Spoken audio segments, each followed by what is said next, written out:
discussions on all issues relating to high quality in the early years and school age care sector.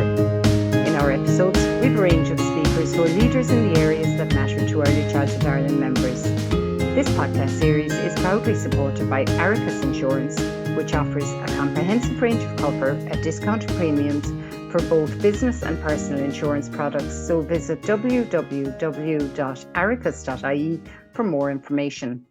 I'm Maura Corbett and I work with Early Childhood Ireland. Every year, and you know from previous episodes of the podcast, around this time of year, organisations like Early Childhood Ireland make submissions to government in advance of the budget announcement in October. As we prepare this submission, we look at what our sector needs to ensure quality for children, and we take into account what provision is already in place, obviously what our members are telling us, and we also look at national and international research into early years and school age care. I'm delighted once again this year to tease out some of the detail in our Budget 2025 submission. And to do that, I'm joined by my colleague, Frances Byrne. Frances is the Director of Policy in Early Childhood Ireland, and you all know by now she has a huge interest in advocating for children in early years and school age care in member settings in Ireland in relation to government policy. So Frances, once again, you're most welcome and thank you so much for joining me today. Thanks, Maura. So can we start with a little bit of background to the development of the submission? This year, we've based our submission on 4 asks for children to elevate early years and school age care to the status of primary education. Can you take us through what our rationale was for the 4 asks to and bringing in the status of primary education into the budget submission? So I suppose Early Childhood Ireland, through evidence and research that we look at internationally, our own experiences of being involved in international projects, being very frank, knowing the Irish political system as well as we do, we really sat back and thought this will be the last budget of the current government one way or another, regardless of when the next election is. We also looked at, as we always do, we ask ourselves every year, okay, if the Minister for Children or a new Minister for Children, or when we were getting this together with a new Taoiseach, was to walk into the building or pick up the phone, what are the really clear things that you could be asking politicians to do?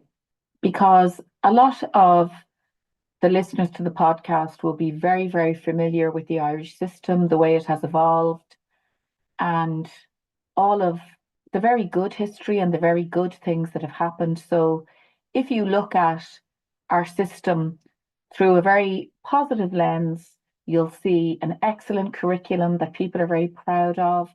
You'll see things like our First Five strategy. You'll see a diversity of setting type. You'll see different types of settings being brought into regulation at different times. We're starting to see recognition of roles within settings because of the Employment Regulation Order, and more importantly, because of nurturing skills. So for people looking in who are trying to make decisions, it's really complex. But a new government doesn't really want to, I shouldn't say it doesn't want to hear about complexity. So I suppose in Early Childhood Ireland, one of the roles we see is how are we going to look for things that will have the biggest impact on children, staff, providers, ultimately families, our society and economy. And it seems to us that one of the philosophical but also practical changes that needs to happen is that early years and school age care is put on the same status as primary education. So how do you make that real? And we have reached the conclusion as an organisation that the first thing you would do is look at the workforce, because there are very transparent terms and conditions, career paths, expectations about continuous professional development for teachers. And we believe that in the best interest of children and the system, that the same needs to happen for the graduate educators and practitioners in our sector. So elevate the status, and what do? the first thing you do is look at the workforce.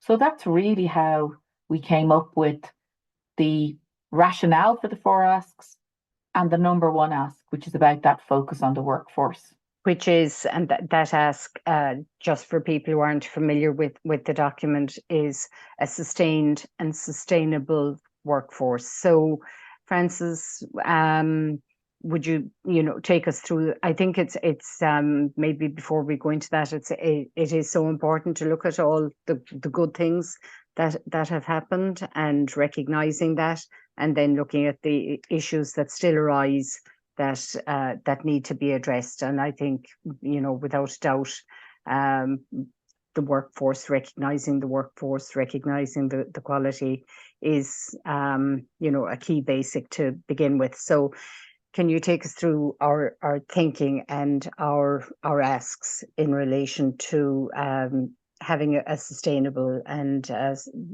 workforce? So I think for us, we would want the current government. We would be absolutely delighted if whichever minister, the Minister for Finance, the Minister for Public Expenditure, or indeed any government minister, ideally in this government, but certainly the next one, would name the date that graduates in our system would be brought into public pay and conditions in the same way that teachers are there, which would mean that when we hear about these public sector pay talks, that the graduates who have the equivalent qualifications as teachers, as we all know, would be brought into that system. Now, that's a very fluid soundbite. Everybody immediately understands what I mean.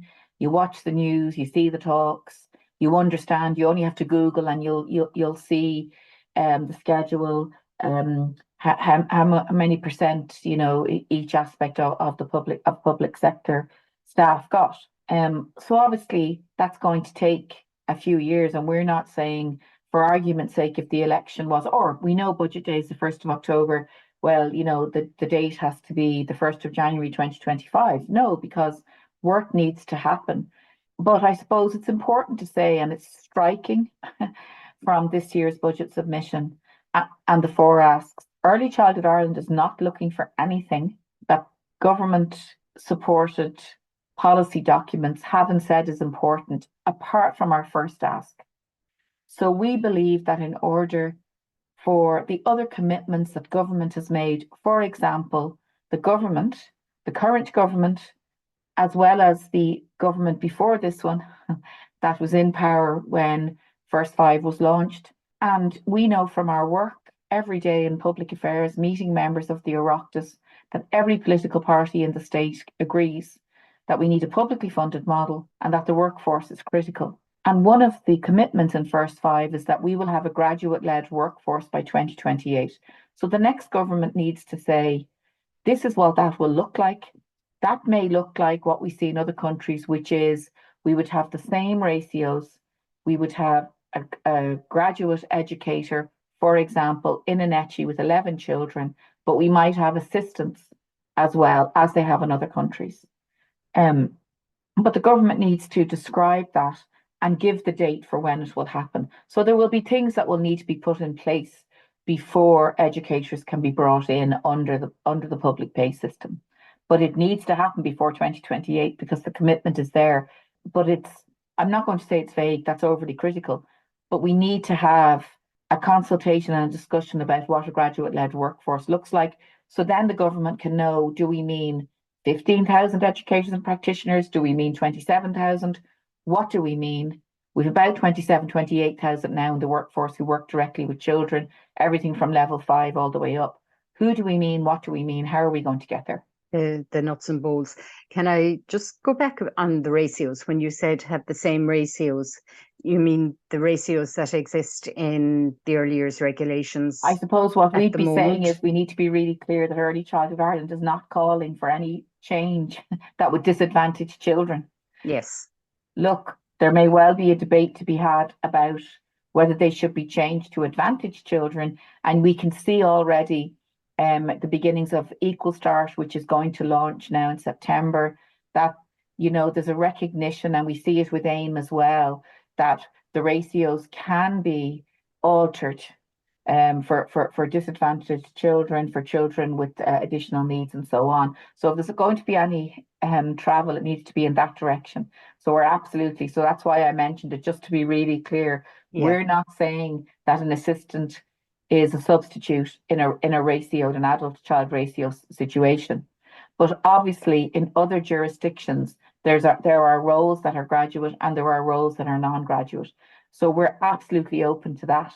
And of course, as we know, many people come into the sector with level 5 or 6 and then go on and attend university as they work. So all of that Absolutely. needs to be brought into the equation. Mm. So even though we've written it in a couple of sentences, we absolutely accept this is not an overnight journey.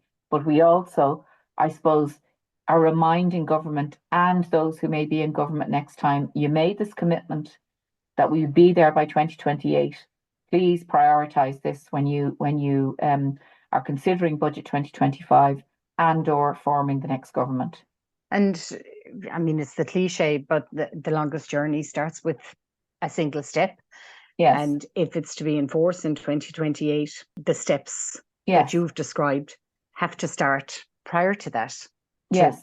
To start to exactly formulate the transition period and what that will look like and what that how would it look will be like. And we funded. have a great workforce plan. Despite COVID, there was great consultation about it. It has had an impact. You can see the roles.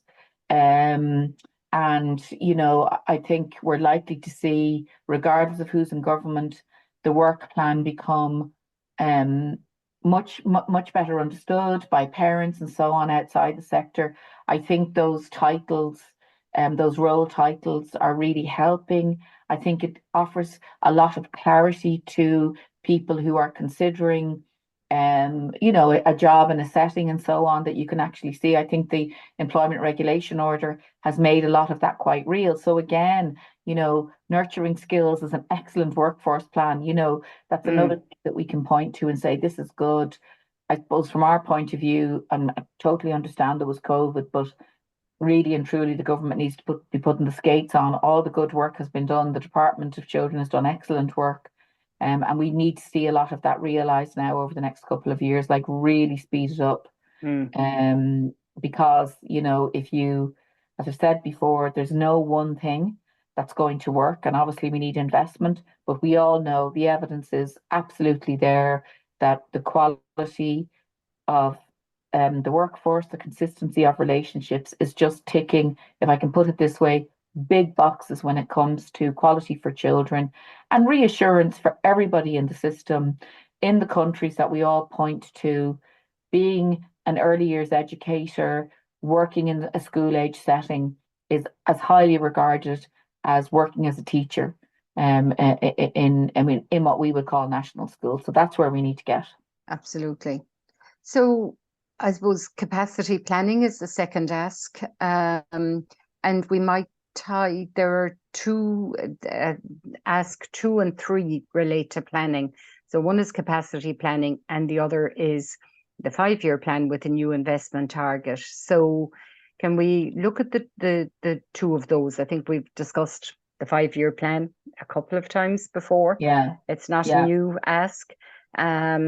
And the capacity planning, that's tied into kind of the CSO figures and ensuring that children have places in their communities when and where they need them. Is that correct? That's correct. I suppose the 5-year plan we have talked about before, and Early Childhood Ireland will continue to talk about it until we get it. So again, we had good news. The government had said, again in First Five, that they would double investment in 2018 terms by 2028. They did it in 2023. That's absolutely brilliant. They reached the €1 billion threshold. It was really good. It was important. And the way in which the government chose to make that investment was also really important. It had an impact on fees. It had an impact on lower income families and so on. That was all important. But now we need a new investment. And again, putting it up to the government to you did great, you reached your commitment earlier, but now we need a new one. So that's the 5-year plan, new investment target, and a bit of certainty, a bit of really robust communication about how we will get there. Look, one of the things that is infuriating. And just in the day to day, and people from other countries just don't believe you sometimes when you open your mouth and describe what a day is like for a setting, for a member setting of Early Childhood Ireland.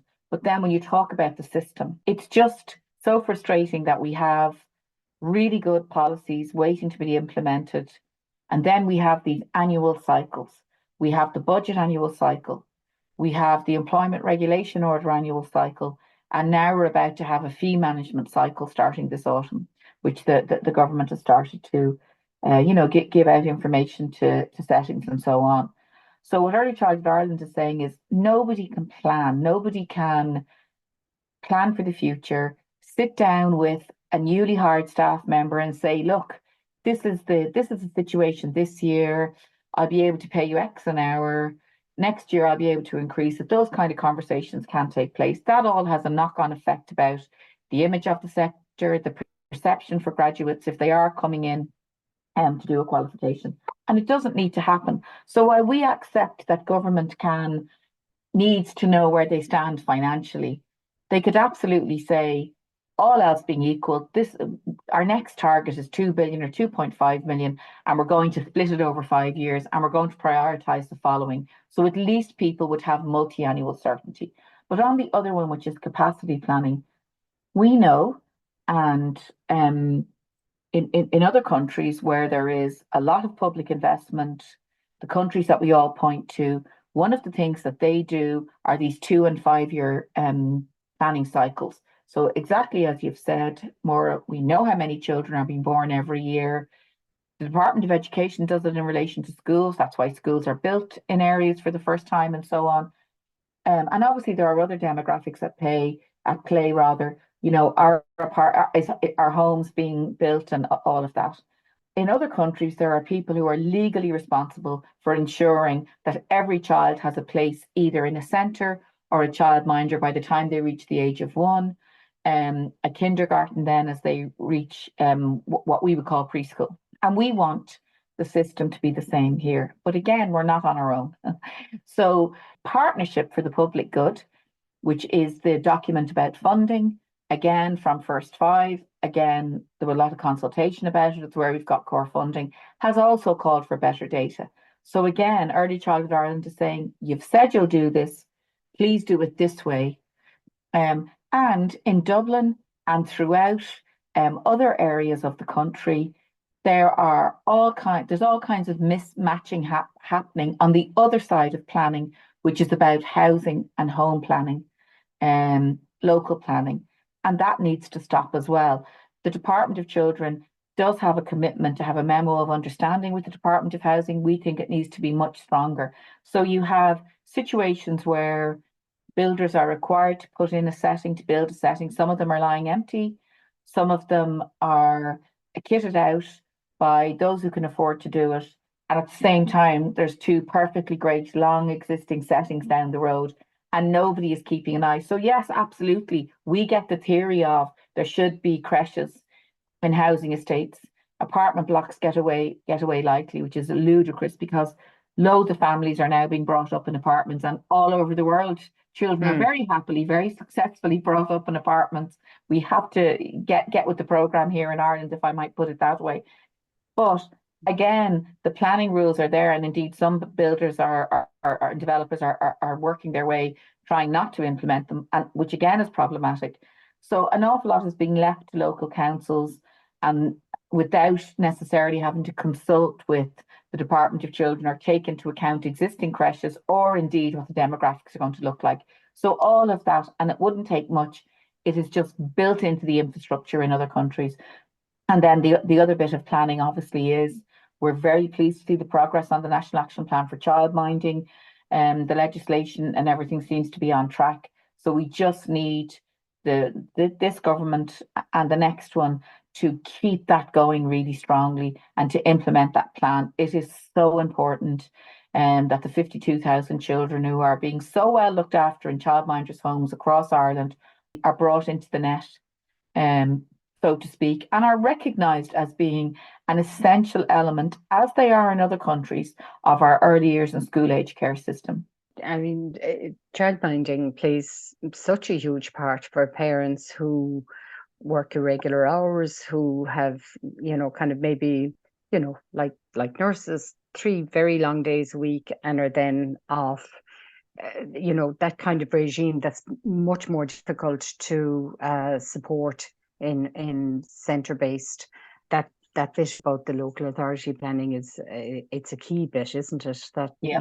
that idea that you know eh, the requirement can be circumvented in a way by providing a space that's really not suitable for conversion to an early years setting, and then saying there was no demand for it, and displacement really needs to be avoided. It's Absolutely. key. It's key. Absolutely. And actually it gives me an opportunity to say, there is a Dublin-based senator who's very interested in this area and is trying to work on planning. And one of the things that we strongly suggested is the universal design guidelines are there. And if nothing else happens, we want a lot more to happen. They should be the beginning, middle, and end. So they should be handed to every developer. And a lot of developers, if they're having to do this, they'd be delighted. Oh, the work is done for me. Absolutely fine. I mean, it's not going to make any difference to them what kind of a building. But the first question needs to be, and we get it, completely get in theory, why the government, I think it was the previous government, not 2 governments ago, came up with this idea. Don't be putting up housing estates without thinking about children. Of course, you should be thinking about green areas and loads of other things as well. But anyway, that's for another day. Mhm. But there also needs to, first of all, be, do we need this setting? And in some areas, we may not. So don't build it, and nobody will be complaining. But there's nobody sort of taking charge of that, and it absolutely needs to happen. And I suppose the implementation of initiatives like the Universal Design Guidelines does need to be moved from optional to highly desirable at the very least. Yeah, yeah. Well, certainly, whatever about adaptations, which might be very problematic for existing settings, if the state is one way or another, whether it's in some cases, and I think there has been a case of a deal being made between a local authority and a provider, which and we have often discussed with politicians the lease back idea that maybe the county council or city council would take it over. But even if that doesn't happen, those children, we're moving to a publicly funded model. The staffing, the children, the equipment are all going to be paid for by the public purse, as they should be. That's what we all want. And so one way or another, there's taxpayers' money going in there, one way or another. So it absolutely should be universal design so that every citizen growing up can have access to high quality. So absolutely agree as a starting point for the newly built. Absolutely. Yeah. Yeah. And I suppose another thing with as we're talking about it, it could be, displacement should be avoided. Settings that are established in an area, meeting that need, know the context. Parents are very happy with the service they're providing, high quality. They shouldn't be displaced. But equally, there's a bit about future proofing that, Absolutely. the space may not be required now, but it could be in the future when displacement isn't an issue. And I suppose, it can be difficult to kind of find a way of leaving space available, but that it can be maybe, used for maybe parent support in the early days of the life of a development, and that then, moves into it being more full day care or a session or whatever the local demand is for, but that there's a bit of future proofing, and that, the space may not be used now in this format, but leave it there to be used in the future, and find Absolutely. some way of recompensing developers for a space being left idle until it's needed, rather than Well, I just think saying, earmarking it as a children's space, and we see in Denmark that the municipalities require childminders to participate in a local network, and that local network meets once a week in what looks to our eyes like a playgroup setting. Of course, big outdoors always attached in Denmark. And they go and meet each other, spend the day together, and it's a support network for them. A pedagogue comes by during the day and checks in with them, etc. And they all get to support each other. And what's really wonderful about it is if all the children know each other and they know the other childminders, not just their own. So if a childminder becomes ill, has a bereavement, needs to go into hospital, or something happens, they also have a system in place where if you and I are in the same area, Maura, we're linked. And the children I'm looking after know you and vice versa. And if I'm away or something, an emergency happens and I have to drop everything, you take on my children for that week or two or whatever. Now, it's going to be a long-term thing. The municipality steps in. But for those short periods, it's not wonderful for those short periods of time. So exactly, use the space for early years or school age care in some form. Yeah. And it may not look like a traditional creche. Or indeed, it could be if universal design was used and there was fantastic outdoor.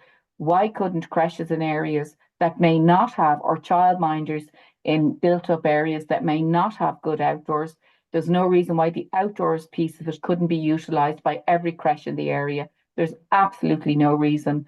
There's no reason why there couldn't be meetings there, joint training for childminders and educators. Absolutely agree with you. Future proofing is key. Yeah. A setting that I know in Cork, kind of under their roof, they local senior citizens used to meet there, and there was an element of contact between. So this room was there as an extra room for the creche as it grew, but in the interim, it was used by the senior citizens, and we're big fans of intergenerational learning as well. So there are solutions that can be found when the will is there. Absolutely.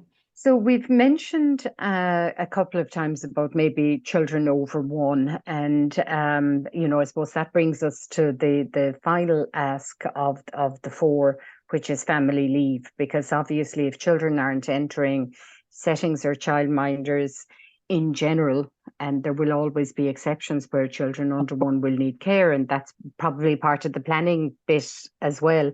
But also it's family leave, it's various forms of leave that enable parents who are in a position to do so to be at home with their children with lots of support, because it takes a village. So can you take us through our thoughts on the family leave ask, please, Frances? Absolutely. And again, this is not one that Early Childhood Ireland has come up with. The European Commission has said and wanted it done by 2022, that member states would move significantly towards guaranteeing 66% of a parent or guardian's income during the first year of a child's life, in order to allow one parent, or in the case of two-parent families, that they would share it, share that leave. And again, in some ways, it's a good news story for Ireland. Things have very much moved on in terms of, some of us are old enough to remember very little maternity leave, and paid maternity leave is much higher in terms of the numbers of weeks than it used to be. But then the rest of it is unpaid. And there are a lot of families who either can't afford to do that, or indeed really struggle during paid maternity or indeed paternity leave, because not every employer can afford to top up. And so we see this fear about falling into poverty. No family should have to worry about falling into poverty, whatever about taking a dip in your income. There's lots of evidence from around the world that people can kind of absorb that. There's a cost of going out to work that you're saving on, your cups of coffee and your petrol, or whatever form you're using. I know the cyclists will be saying that that's free, but so I think that the 66% has been come out of some kind of scientific evidence base, hasn't been plucked out of the air. And we think in Early Childhood Ireland that it would all really benefit dads as well, because we see it every time the stats come out. There are far fewer dads who avail even of the paid paternity leave, and certainly very few compared to women who are availing of parents' leave and the unpaid provision that is allowed. So again, this is about children.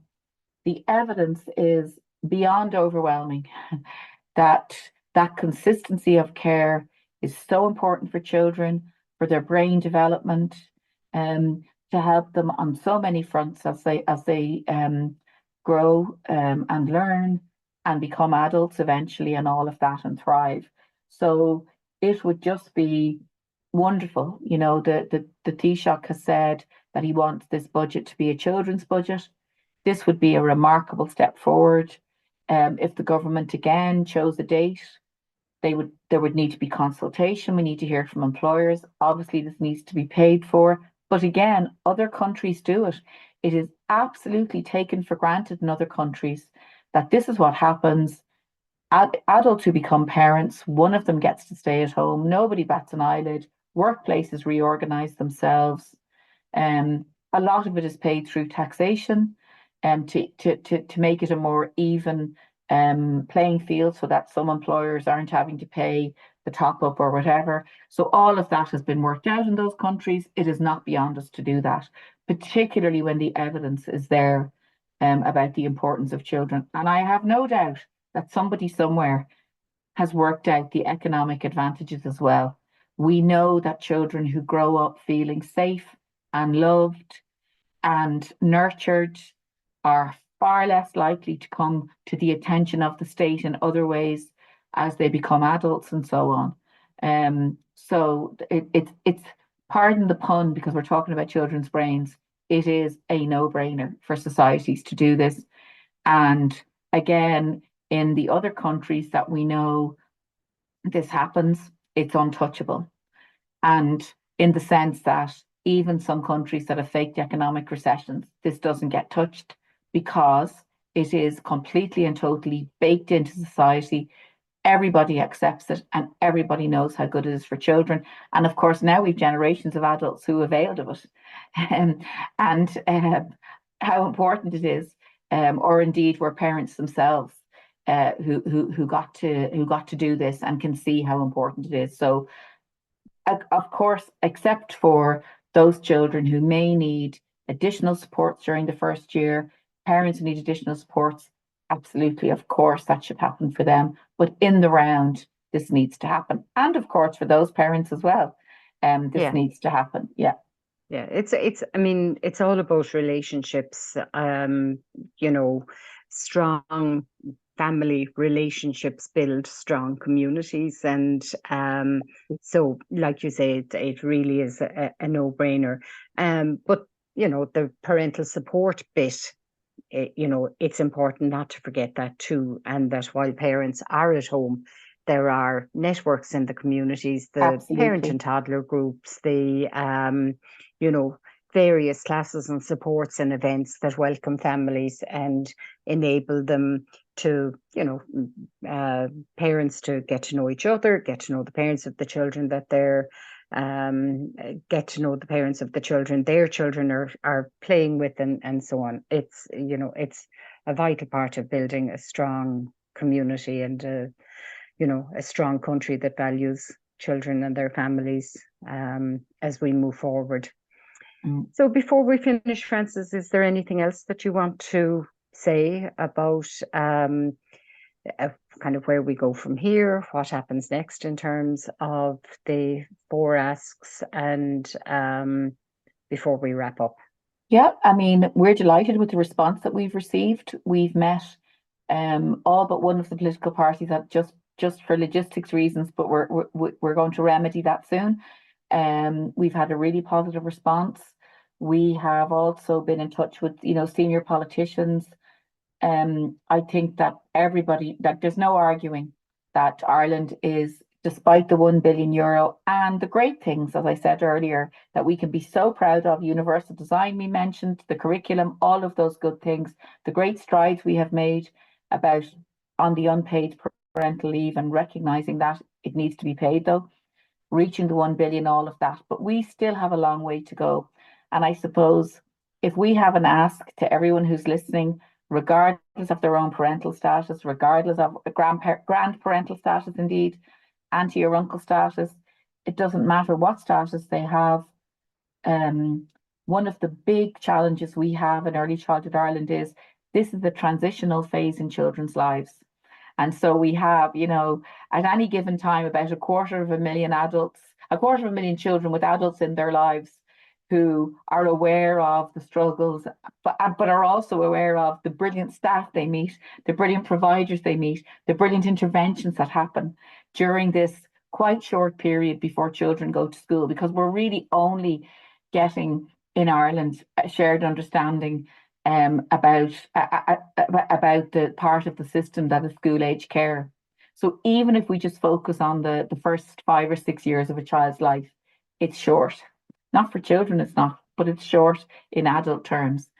And so we're really asking people to to engage on the website. Policy at earlychildhoodireland.ie is the best way to get us if you want to ask questions, but to also really say to politicians when they come knocking at doors, we can see selection, conventions are already happening within parties. There's a whiff of an election in the air. The 1st of October, Budget Day, once those two ministers sit down, that's it. The election campaign has started, no matter when it takes place. And if anyone listening knows, that it'd be great if they could tell us when it's going to take place. I think the Taoiseach is the only one. But to really support children and, to really put the early years and school age care system on the agenda, on the political agenda, as it has never been before, and to demand that the elevation to primary level status, it is absolutely the least that we should be looking for in Ireland. And as we're always saying, it isn't rocket science. It's been done in lots of countries. And we know that it has hugely benefited generations of children, as well as societies and economies. So that is really the begging bowl is out to listeners, to ask them to do that, to keep it in mind, and to be confident about advocating, and to let us know if they have any successes. Talking to politicians, we'd be delighted to hear that. If they feel in their local area that there's an open door, an open ear, we're very happy to do follow up to really, really, as I said, the big goal is to land these 4 important asks on the political agenda ahead of the next election. And I suppose while the, 6 years in the span of a lifetime is small, the impact of those 6 years carries us through that lifetime. And, that's why, we owe it to children to keep pushing for Ireland to be a great place to be a child. Exactly. So that's it for this year's budget. And thank you for coming on to take us through this year's budget submission, Frances. There's, so much to think about, so much to unpack in terms of the planning, and it really is important that government build on the existing funding and provision to ensure quality. It's just vital, and to iron out some of those bottlenecks that are there that can be so frustrating. So Frances, thank you very much. And thank you for listening to this episode of Early Childhood Ireland's podcast, which is proudly supported by Aricus Insurance. If you enjoyed it, please subscribe and spread the word to your friends and colleagues, and stay tuned for our next episode.